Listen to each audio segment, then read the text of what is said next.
ఉత్తరాదిలో కొన్ని గ్రామాల్లో అరాచక పరిస్థితులు ఉంటాయి. తప్పు చేస్తే భయంకరమైన శిక్షలు విధిస్తారు గ్రామ పెద్దలు. ఇక అక్రమ బంధాలు బయటపడితే బట్టలోడదీసి ఊరంతా తిప్పుతారు. వేరే కులం వ్యక్తిని పెళ్లి చేసుకుంటే చంపాలని కూడా కుల తీర్పులు ఇస్తుంటారు. ఈ కాప్ పంచాయతీల తీరు చట్టాలను ఉల్లంఘించేలా ఉంటాయి. పిచ్చి తీర్పులతో కుల పెద్దలు నీచమైన తీర్పులు ఇస్తుంటారు. మహిళలు తప్పు చేస్తే రేప్ చేయాలని ఆదేశిస్తారు. బట్టలు తీసేసి కొట్టమని చెబుతారు. వీటిపై కేంద్ర ప్రభుత్వం కాప్ పంచాయతీల తీరును తప్పు పట్టడమే కాదు, వాటిని నిషేధిస్తూ నిర్ణయం కూడా తీసుకుంది. సుప్రీంకోర్టు అయితే ఏకంగా పంచాయతీ పెద్దలను జైలుకు కూడా పంపింది. అయినా తీరు మారడం లేదు. రాజస్థాన్, మధ్యప్రదేశ్, బీహార్, గుజరాత్, ఉత్తరప్రదేశ్లలో అరాచక పరిస్థితులు ఉంటాయి. అలానే ఒక కాప్ పంచాయతీ పెద్ద ఏకంగా ప్రేమికులను హత్య చేయాలని పెదరాయుడు తీర్పునిచ్చాడు. ఊరికే పెద్ద అయిన తాత మనవరాలు వేరే వ్యక్తితో లేచిపోయింది.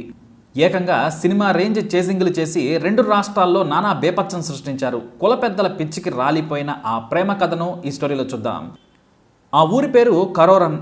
ఇంచుమించు కరోనాకి దగ్గరగా ఉన్న ఈ గ్రామం హర్యానాలోని కైతాల్ దగ్గర ఉంటుంది. ఆ ఊళ్ళో మనోజ్ అనే 22 ఏళ్ల కుర్రాడు చిన్న electric and electronics repairing shop పెట్టుకొని తన కుటుంబాన్ని పోషిస్తున్నాడు. ఎందుకంటే అతని తండ్రి చిన్నప్పుడే చనిపోయాడు. తల్లితో పాటు 2 చెల్లెళ్ళు, ఒక తమ్ముడు చదువుకుంటున్నారు.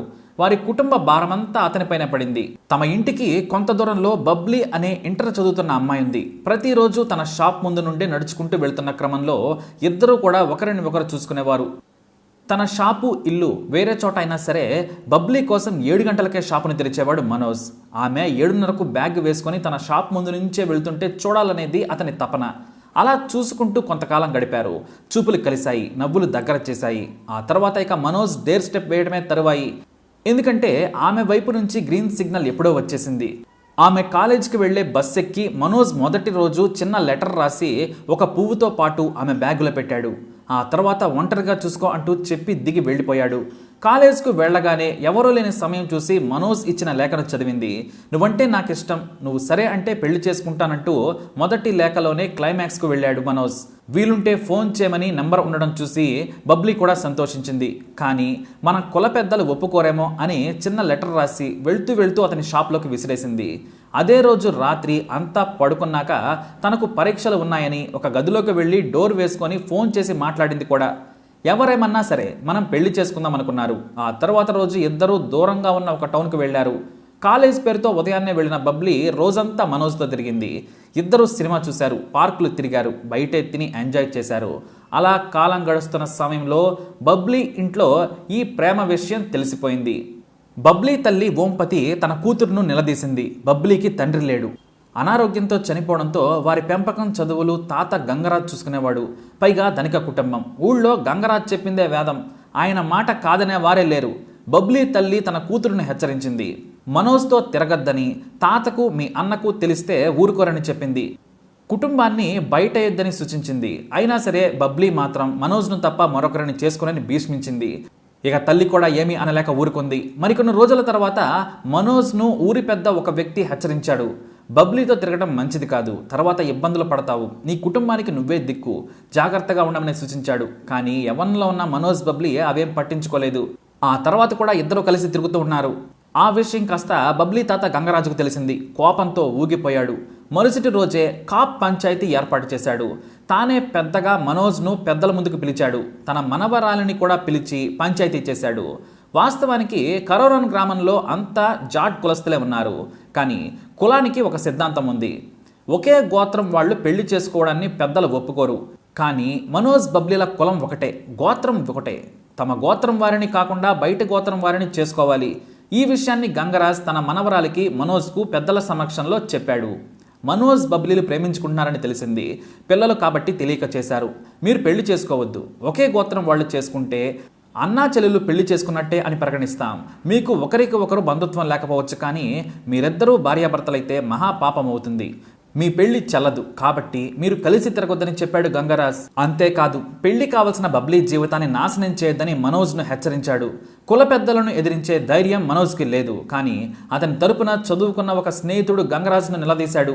ఇంకా పాత పద్ధతులు ఎందుకు, వాళ్ళు వరుసకి బాబా మర్దళ్ళవుతారు, ఇక గోత్రం సంగతి ఎందుకని నిలదీశాడు. కానీ ఆ సమయంలో ఊరంతా ఏకమైంది. 100 ఏళ్లుగా మన జాట్లు గోత్రం కలిస్తే పెళ్లి చేసుకోరు, కావాలంటే మీ నాన్నను అడుగు, మీ అమ్మ గోత్రం చెబుతాడని క్లాస్ తీసుకున్నారు. ఊళ్ళో ఎవరైనా సరే ఇదే తీర్పుకు కట్టుబడి ఉండాలని గ్రామ పెద్దలు కాప్ పంచాయతీలు తీర్పునిచ్చి పెదరాడి రేంజ్ తీర్పునిచ్చేశారు. ఇక మనోజ్ చేసేదేమీ లేక ఒక ఏడాది పాటు బబ్లీకి వ్యూహాత్మకంగా దూరంగా ఉన్నాడు. కానీ ఫోన్లో ఆమెతో అప్పుడప్పుడు మాట్లాడేవాడు. బబ్లీకి 18 ఏళ్లు రాగానే లేచిపోవాలని ప్లాన్. ఆమె అందుకు సిద్ధమైపోయింది. Manoj intermediate second year English fail అయ్యాడు.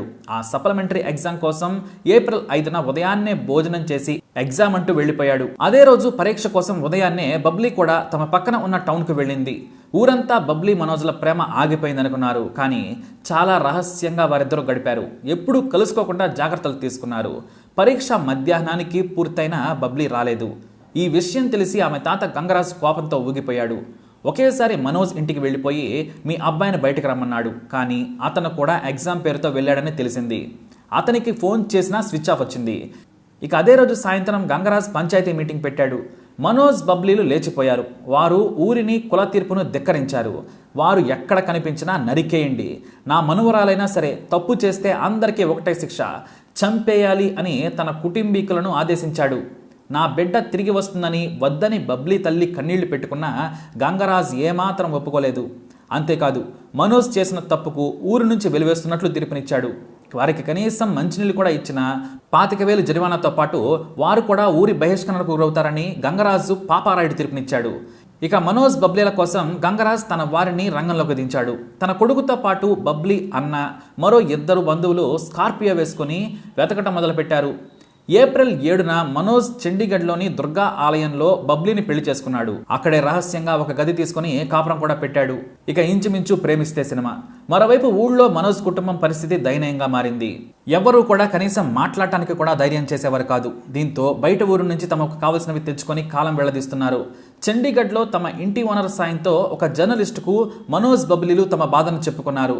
దీంతో ఒకరి నుంచి మరొకరికి తెలిసి మీడియాలో కాప్ పంచాయతీ తీర్పు హర్యానాలోనే కాదు నేషనల్ మీడియాలో సైతం హోరెత్తింది.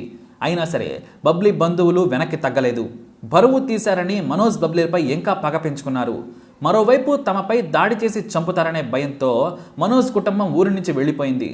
మీడియాలో వార్తలు వచ్చిన తర్వాత ఆ మరుసటి రోజు తన మనవరాలిని మనోజ్ కిడ్నాప్ చేశాడని ఆమె తాత గంగరాజ్ పోలీస్ కంప్లైంట్ చేశాడు. అయితే మనోజ్ బబ్లీలు ఒక జర్నలిస్ట్ సాయంతో స్థానిక కోర్టులో లాయర్ సాయంతో పిటిషన్ వేశారు. తాము ఇష్టపడి పెళ్లి చేసుకున్నామని, తమ ప్రాణాలకు పెద్దల నుంచి ముప్పు ఉందని జడ్జికి విన్నవించుకోవడంతో వారికి రక్షణ కల్పించాలని చండీగఢ్ పోలీసులను కోర్టు ఆదేశించింది.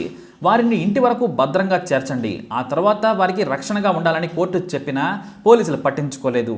మనోజ్ బబ్లీలను కొంత దూరం తీసుకెళ్లి ఇంటికెళ్ళమని చెప్పి మధ్యలోనే దించేశారు. తమకు ఉన్నతాధికారుల నుంచి ఆదేశాలున్నాయని, మీకు ఏం కాదని చెప్పి పంపించారు. కానీ కోర్టుకు మనోజ్ దంపతులు వచ్చారని తెలిసి కాపు కాశారు. వాస్తవానికి పోలీస్ వెహికల్ వెనకాలే స్కార్పియోలో ఫాలో అయ్యారు. బస్టాప్ దగ్గర దించడంతో భయపడి మనోజ్ బబ్లీలు ఢిల్లీకి వెళ్తే మనల్ని ఎవరో పట్టించుకోరని భావించారు. వాస్తవానికి కోర్టుకు వెళ్లకుండా ఢిల్లీకి వెళ్ళి ఉంటే దొరికేవారు కాదు. కానీ కోర్టుకు వెళ్లి తప్పు చేశారు. ఢిల్లీ బస్ ఎక్కేశారు. వెనుక స్కార్పియోలో వస్తున్న బబ్లీ బాబాయ్ ఆమె సోదరులు బస్సును చేజ్ చేసి దానికి అడ్డంగా స్కార్పియోను ఉంచారు.